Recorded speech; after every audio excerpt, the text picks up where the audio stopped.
Yo tengo dos nietas, una de 7 y otra de 4.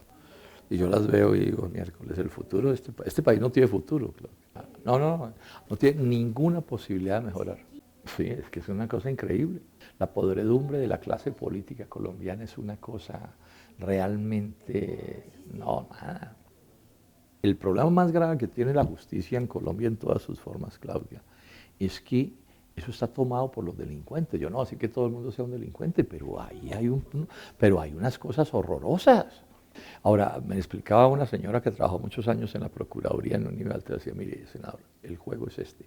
Abren todas las investigaciones del mundo y nunca deciden nada. Son terribles y todos esos son igual, son un poco de malandrines que han destruido este país de todas las maneras y lo único que andan es todos viendo a ver de qué. Claro, no, porque están mamando ahí, Claudia. Eso sí les podría caber uno de los pecados capitales, yo no sé cuál, la codicia o todos, o todos. Cada día es peor y peor y peor, porque además cada día el éxito es el de los bandidos. O sea, si no se es bandido es casi imposible tener éxito. ¿Ya? Gracias. Maestro, a ver, yo creo que yo estoy listo ahí, ¿no? Así.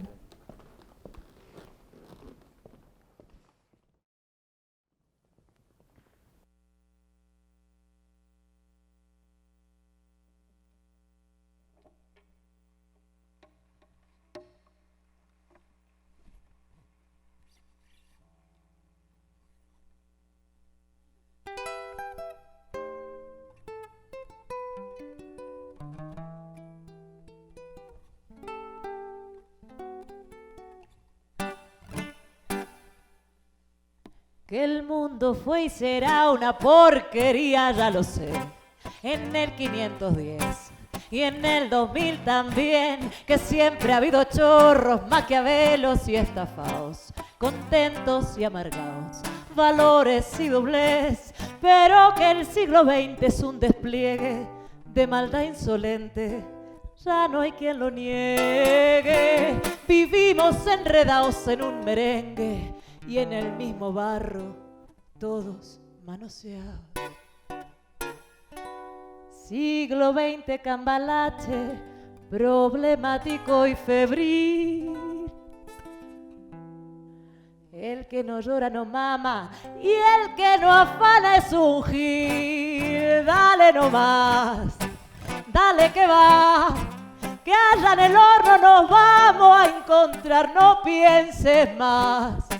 Séntate a un lado, que a nadie importa si naciste honrado. Por favor, ¿qué va a importar? Escúchate esto. Si es lo mismo el que labura noche y día como un buey, que el que vive de las putas, que el que mata, que el que cura, o está fuera de la ley. Buenas noches a todos, bienvenidos. Precandidato Jorge Robledo, bienvenido. Muchas gracias por aceptar esta invitación. Claudia, muy buenas noches. A ustedes también mis saludos y a ustedes. Muchísimas gracias. Empiezo con una pregunta puntual. ¿Usted es religioso? No, no soy religioso. Vamos a hablar de pecados capitales, entonces, o capitalistas, como dice la obra. Entonces, quisiera también preguntarle si usted, aun cuando no es religioso, asocia la acción de un pecado con un castigo divino o, dado que no es religioso, la podría asociar con el karma. Si yo hago esto, en otra vida me puede pasar esto y esto y esto.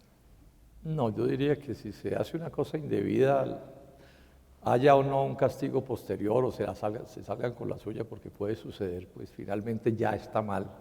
Y pues ese es no hay castigo, puede que no haya castigo, pero eso no lo vuelve bueno, no lo vuelve correcto. No hay ningún tipo de sanción por ser pecador. Podría no haberla, sí, podría no haberla. Okay.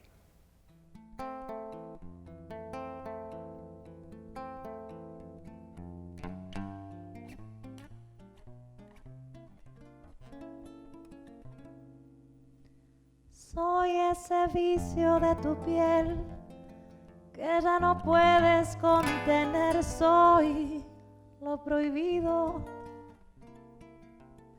Soy esa fiebre de tu ser que te desnuda sin querer. Soy lo prohibido.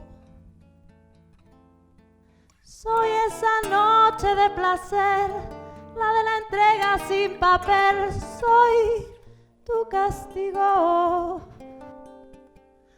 Porque en tu falsa intimidad, en cada abrazo que me das, sueñas conmigo.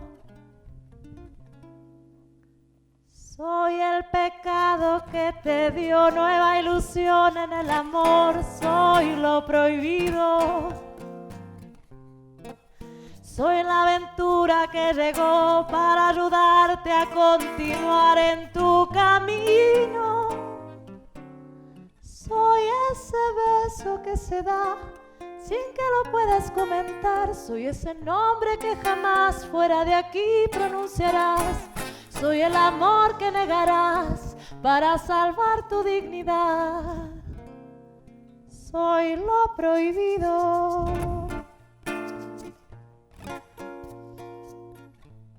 ¿La vio? Sí, la vi. Y la vi el letrero además. Y entonces, Tenía mucha curiosidad por saber cómo se iba a jugar la balota de los pecados capitalistas. Ahí está su balota. ¿Qué le tocó? esta es la soberbia. Muy bien. Sí. Y entonces la soberbia es el pecado capitalista del que vamos a hablar. Y bueno, ustedes de pronto lo saben, seguramente usted también. La soberbia es un pecado que está relacionado con la satisfacción de la propia voluntad. Y cuando hablamos de soberbia, pues estamos hablando del yo, estamos hablando del ego. Es imposible separar una cosa de la otra. ¿Es usted soberbio? No, pues en el sentido, yo preparándome para este evento leí los 7 pecados capitales, por supuesto que sí, no me iba a venir aquí pues en la ignorancia absoluta. Y usted estaba tampoco. diciendo que no me toque cuál, que no me toque cuál. ¿Cuál me irá a tocar, por supuesto? Por aquí tengo los datos. Sí. Y claro, reflexiones sobre cada uno. No, yo creo que es que la soberbia con precisión se define como una actitud que inclusive se puede sentir superior a Dios, ¿no? Hasta allá puede llegar el asunto. No, de ninguna manera. Yo hago esfuerzos por no caer en eso. Lo dudo. Lo dudo.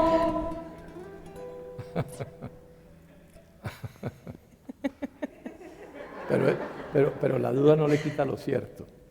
Siempre que te pregunto que cómo, cuándo y dónde, tú siempre me respondes quizá, quizá, quizá.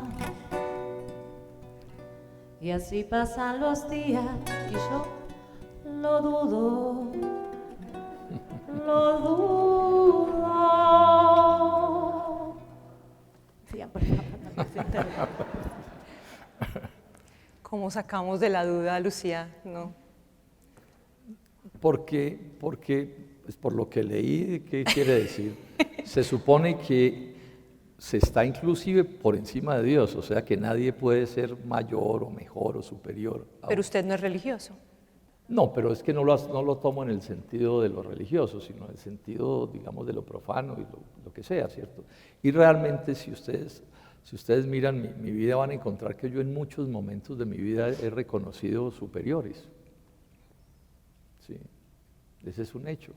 Digamos, en la organización en la que yo estoy, yo no soy el dueño de la organización, yo no soy el propietario, yo no soy el caudillo, no creo en caudillos, creo en decisiones democráticas. He respaldado a la presidencia de la República a 3 o 4 candidatos, digamos, que es una manera de reconocer en ese sentido que son superiores, ellos son los candidatos, yo no soy. Y entonces, no, eso no me afecta. Ahora hago esfuerzos por no equivocarme, por tener la razón como todo el mundo. Pero así que yo me sienta superior a los demás realmente, ¿no? Y reconozco mucha gente a la que le envidio, por ejemplo, los niveles de conocimiento que tiene y que yo no tengo, cosas de ese corte.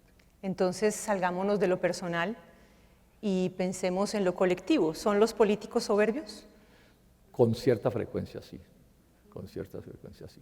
Ahora, hay grados de soberbias también, yo la puse pues en el superlativo, que es pues inclusive por encima de Dios, pero normalmente quienes tienen éxito, tanto en el mundo de lo público como en el mundo de lo privado, tienden a sentirse superiores y no es sorprendente que asuman, por ejemplo, actitudes de matoneo. Yo hago esfuerzos muy grandes. Yo me puedo estrellar muy duro con alguien que puede ser superior a mí o igual a mí, pero desde niño me enseñaron que matonear a los que pueden ser débiles o son débiles, eso es una cosa que no hago bajo ninguna consideración. Eso es, digamos, parte de mi visión democrática de las cosas y repito, me lo enseñaron desde niños. Desde niño. En mi casa me decía, mire, usted puede pelear con su hermano, y como hermanos que nos queríamos, como todos los hermanos, pero teníamos más de una pelea. Pero una cosa que no me podían perdonar si llegaba a maltratar a la empleada del servicio. Eso era una línea roja en mi casa desde siempre. ¿Por qué? Bueno, pues por las condiciones de inferioridad que tenía la empleada del servicio y así me educaron. Entonces yo me muevo un poco dentro de esa esfera, o sea, de asumir, yo digo, no me refiero tanto a cosas de soberbia, eso, sino que me refiero a tener una actitud democrática frente a la vida. Y si con alguien hay que tener una actitud democrática es, porque si uno se estrella con el presidente de la República o el ministro o el fiscal, bueno, eso es un tierrero y entonces ahí pues puede pasar cualquier cosa. Pero yo no estoy matoneando a uno de esos. Pero coger, no sé, por ejemplo, un empleado mío, cosas de ese corte y matonearlo, no. Tampoco.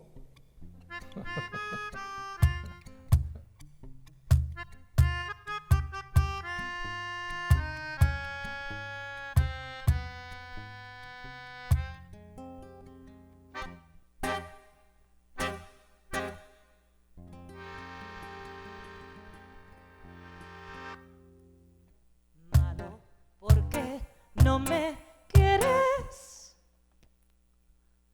Malo, ¿por qué no me tocas? Malo, ¿por qué tenés boca solo cuando te conviene? Malo como la mentira, el mal aliento y el estreñimiento, malo como la censura, como rata pelona en la basura. Malo como la miseria, como foto de licencia, malo como firma de Zambrano, como pegarle al hermano.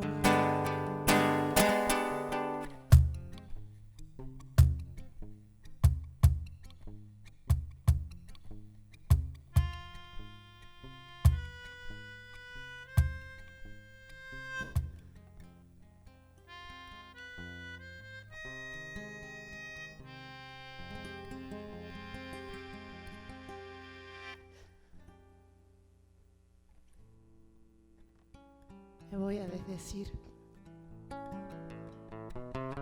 No creo que sea malo.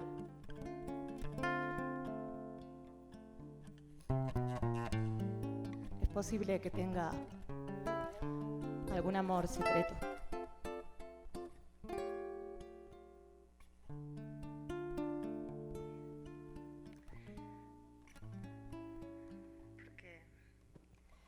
En la vida hay amores que nunca pueden olvidarse. ¿Petro? Innombrables momentos que siempre guarda el corazón. Porque aquello que un día nos hizo temblar de alegría, es mentira que hoy pueda olvidarse con un nuevo amor. Y he besado otros labios y enviado otros twitters buscando nuevas ansiedades. Y otros brazos extraños me estrechan, llenos de emoción. Pero solo consiguen hacerme recordar los duros que inolvidablemente vivirán en un tweet cualquiera un martes de mañana en mí.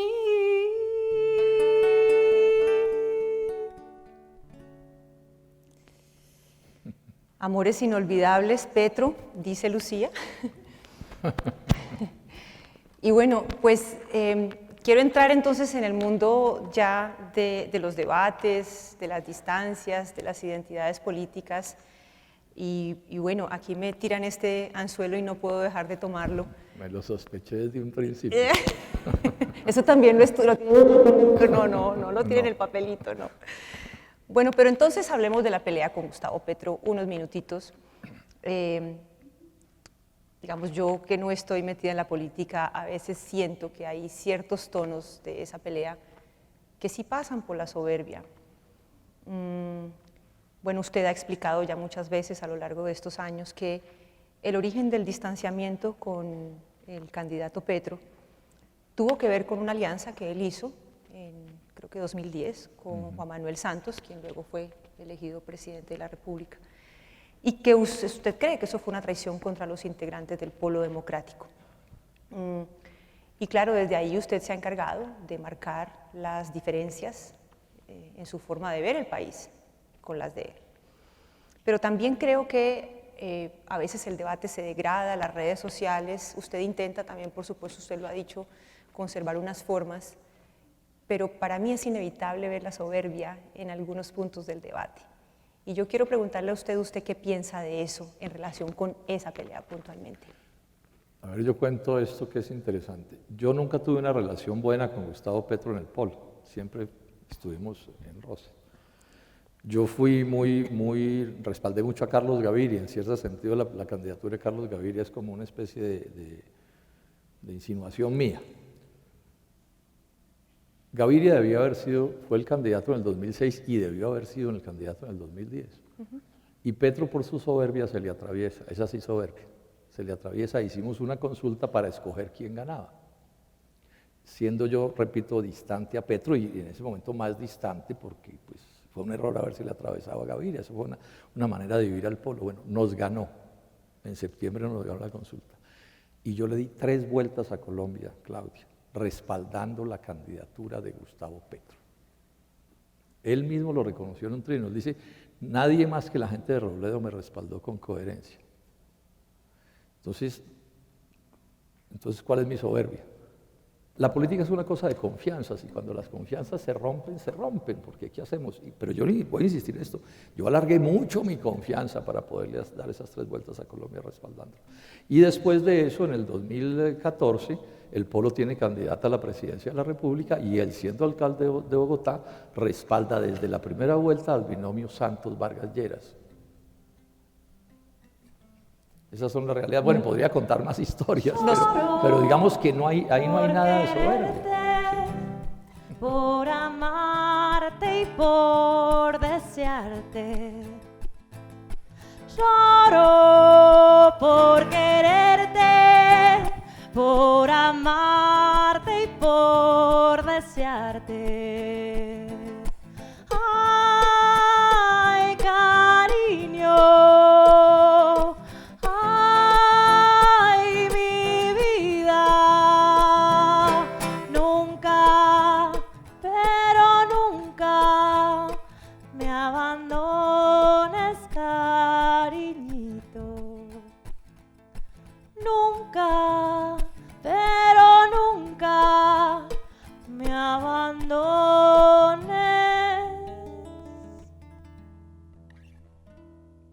Dicho. Antes de seguir con la siguiente pregunta, quiero retomar un pedacito de la respuesta anterior, porque tal vez, no sé, en beneficio de los que hacen alianzas, podría uno decir, es que sin alianzas es imposible gobernar. Así es. Y no, yo he hecho 1000 alianzas. O sea, el Polo fue un conjunto de alianzas. Gaviria no tenía el mismo origen que yo tenía, mi respaldo a Carlos Gaviria fue una alianza, el respaldo a Petro también, y yo he hecho muchas alianzas. Después yo en una campaña presidencial voté por Clara López, o sea, voté por Cesio Fajardo en la campaña del 2018, o sea, yo entiendo eso muy bien en la política. Lo que pasa es que hay unas líneas rojas que son las que no se pueden pasar. Además yo tengo un cierto orgullo en mi vida, Claudia, le cuento. Todos los candidatos por los que yo he votado a la presidencia de la República han perdido. Y no porque yo sea bobo y no sepa quién iba a ganar. Yo sé muy bien quién iba a ganar, lo que pasa es que yo tengo mis convicciones, entonces yo prefiero la derrota, ¿sí?, a ganar de esa manera. ¿Sí? Entonces sí hay alianzas y todo, pero también hay líneas rojas, que es un poco lo que estamos discutiendo en este momento en la coalición de la esperanza. Listo, vamos a hacer una cosa muy amplia, pero no tiene límites. Yo creo que tiene que tener límites, son cosas distintas. Bien, vamos a hablar ahora entonces de esos límites. Me parece importante lo que usted dice, porque el mes pasado, bueno, usted lleva explicando su proyecto político ya mucho tiempo, con la intención de ser presidente de Colombia, pero puntualizó en un asunto, y es en que a usted no le parecía que había que estatizar la economía y que por el contrario lo que hay que hacer es desarrollarla. Usted dice que en su proyecto de transformación definitivamente cabe el empresariado colombiano. Abro comillas, hay que desarrollar la economía empresarial. Es un absurdo aplaudir cuando se cierra una empresa. Cierro comillas, esas fueron algunas de sus palabras durante ese diálogo. Ahora, aquí estamos hablando de los pecados capitalistas. Y usted ciertamente no es capitalista, pero me dio la sensación de que en esa declaración hay un toque sobre capitalista. Todo por la falta de recursos, no soy capitalista. Claro, pero en esa respuesta, por favor me corrige si estoy equivocada, pero yo sí sentí que había un toque o como un cierto acercamiento a los principios capitalistas. ¿Estoy equivocada? Sí, yo creo que sí, Claudia, Okay. y me excusas. Es que el problema es este. El más grande cambio de la historia de la humanidad es la revolución industrial, que es la máquina de vapor y todas estas cosas. Pero eso solo se pudo hacer porque había ya empresas. O sea, ¿qué es una empresa? Una empresa es una unidad de fuerzas económicas, tecnológicas, de trabajo, de especialistas, de todo. Una empresa es una organización económica que es capaz de desarrollar proyectos descomunales. Entonces, digamos, los hermanos Wright pudieron poner a volar un avión entre dos y con un serrucho y un martillo, pero un Boeing ya no se puede hacerse en una empresa descomunal. Entonces, eso es lo que yo defiendo. Y ningún pensamiento serio en economía puede oponerse a las empresas. Otra cosa es la discusión que yo pueda tener con el propietario de una empresa que sea corrupto, que maltrata a sus trabajadores o destruya el medio ambiente. Las empresas no son patrimonio del capitalismo, están en sus orígenes, pero usted va y mira en China, por ejemplo, ¿sí?, o en la Unión Soviética en su momento, y eso se llenó de empresas. Lleno de empresas, lo que pasa es que esas eran empresas públicas. Entonces, en el mundo de las empresas uno puede distinguir una cosa u otra, pero uno no puede decir que, como se está planteando. Pero además digo una cosa, si el capitalismo se desarrolla y da empleo y crea riqueza y se crean mejores instituciones educativas y todo, ¿cuál es el problema? Yo estoy por el progreso de la sociedad. Bien. Hola, ¿sí? ¿Bush? ¿PMI? ¿Qué tal? Hola, ¿sí? No se escucha bien, debe ser por la... Ah, ¿qué tal? ¿Qué tal? Sí. Ajá.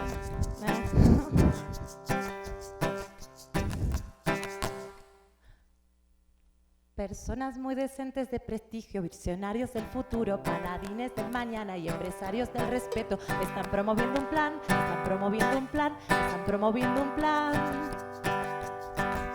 Se trata de un tratado muy tratado, dicen que es un gran negocio y que Paisito se asoció, a la corta o a la larga le da una oportunidad. En base a lo anterior, la economía incrementa relaciones, favorece un crecimiento y promueve un objetivo de interés transnacional, de interés transnacional, de interés transnacional. Los bloques económicos mundiales, las empresas que involucran los instintos iniciales, a la corta o a la larga le da una oportunidad. O dicho de otro modo, la cosa está muy clara. Tú me prestas a tu hermana, yo la vendo en Canadá y a la corta o a la larga se la pago a tu mamá. Terrible. Usted que tiene ahí la lista de los pecados, quiero preguntarle, ¿cuál es el peor pecado capitalista?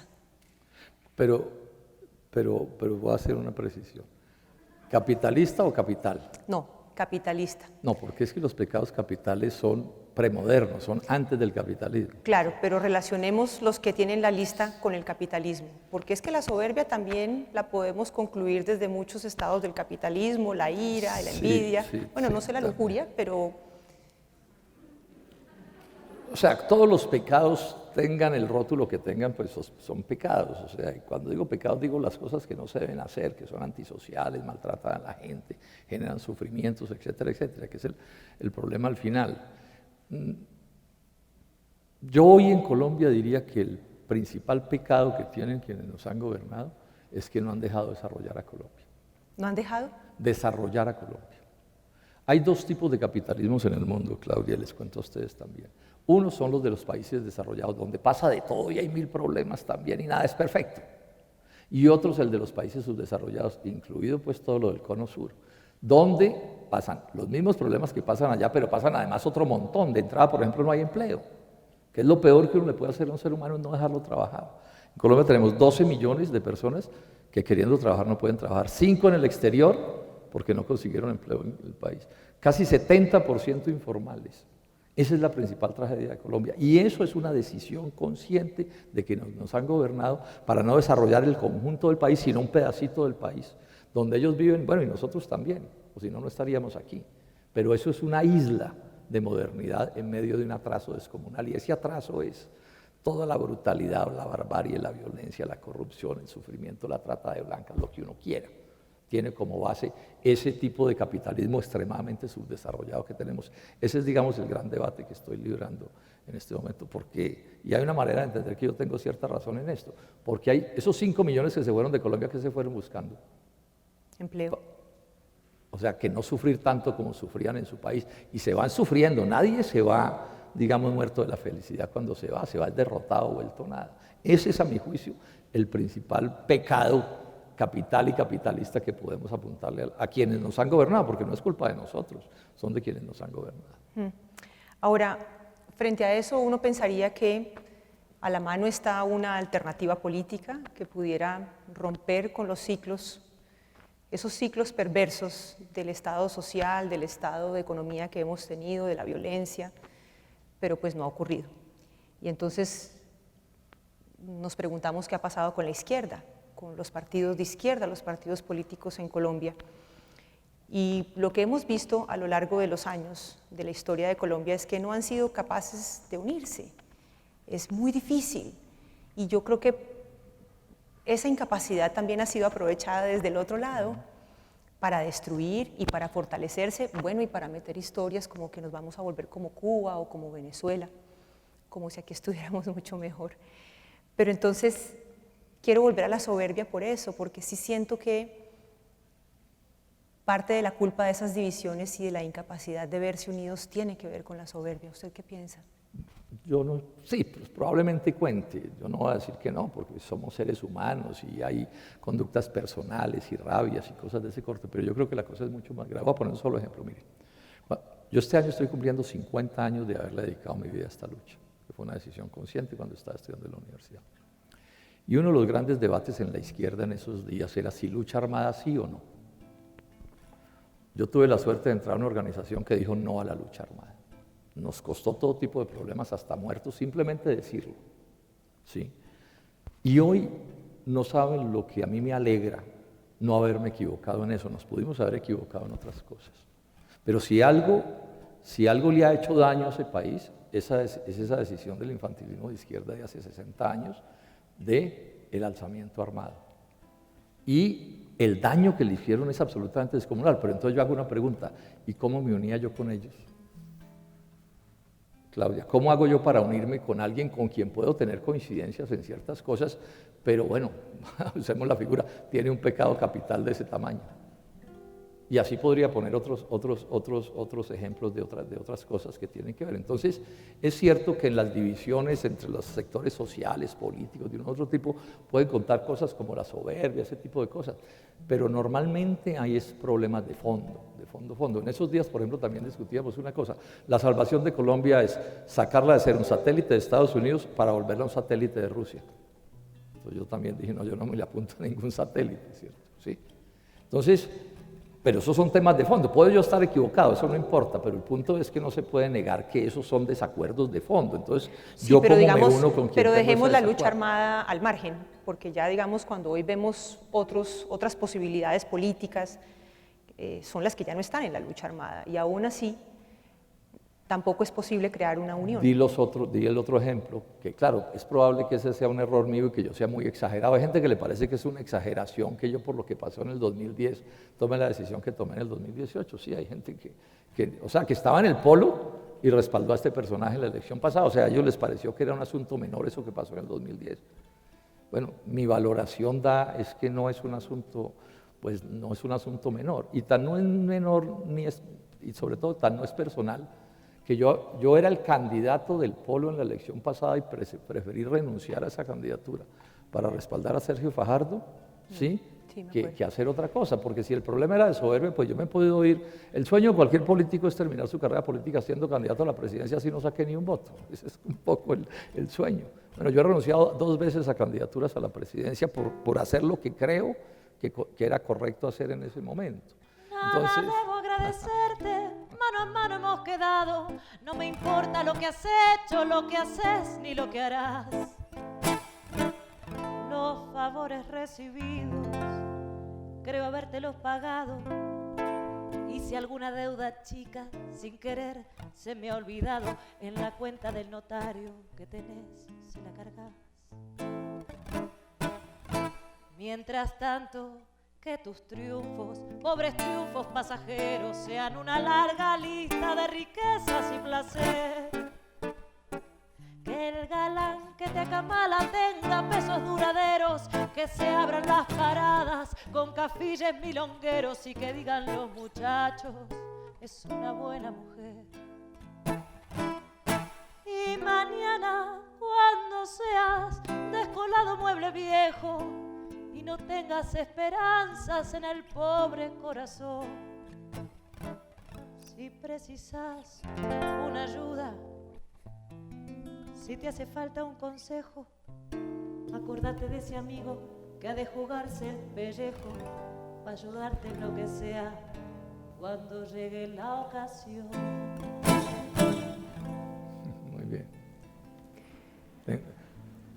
Estamos muy de acuerdo en esa canción. Este no le generó tanta... Hay quienes intentan sumergir mi voz, hay quienes se creyeron conquistadores, descubren el dorado en cualquier rincón. Están aquellos que quieren tirarse al agua sin que siquiera se les moje el pantalón. Están aquellos ilusos que se ilusionan con un mundo en que no haya desilusión. Tan loco aquel que quiera volar buscando un sitio al lado del sol. Tan loco aquel que quiera tu corazón, que colocó tu color en cada rayo de sol. Se quema aquel que quiera tu corazón.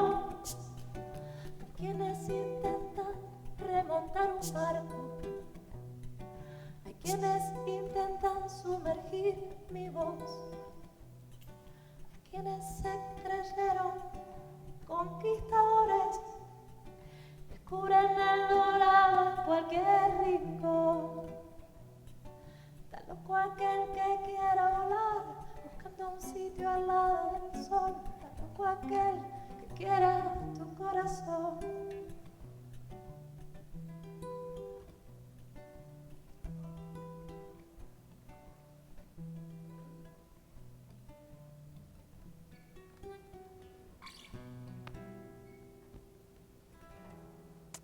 Para cerrar, quiero hablar de la emoción o del sentimiento que contrarresta a la soberbia, y es la humildad. Entonces, quiero preguntarle a usted si usted cree que usted es un ser humilde. Pues no sé realmente, o sea, de entrada no me gusta mucho calificarme a mí mismo, pero lo que yo sí estoy seguro es que yo he intentado ser toda la vida una buena persona, ¿sí? Ser amable, ser correcto, no ser corrupto, defender a la que creo que debo defender. Pero probablemente no sea humilde, o sí lo sea, realmente no sé, Claudia. cómo interpretar eso, pero repito, lo que sí he hecho es esfuerzos para actuar toda la vida con honradez. O sea, ese que ustedes me ven actuando, ese soy yo. Ahí no hay nada escondido. Con mis aciertos y con mis errores, ¿sí? Y bueno, pero, o sea, tomé la decisión hace medio siglo de dedicarle mi vida a cambiar este país y aquí voy. O sea, esa conciencia sí la tengo tranquila. No me he doblegado ante ninguno de los poderes de este país. No le debo nada a esa gente, absolutamente nada. Y estoy luchando y cuenten, mis queridos amigos, que voy a seguir luchando hasta el último día. Hasta el último día voy a seguir luchando. Pierda, como he perdido toda la vida, o de pronto ganemos alguna vez.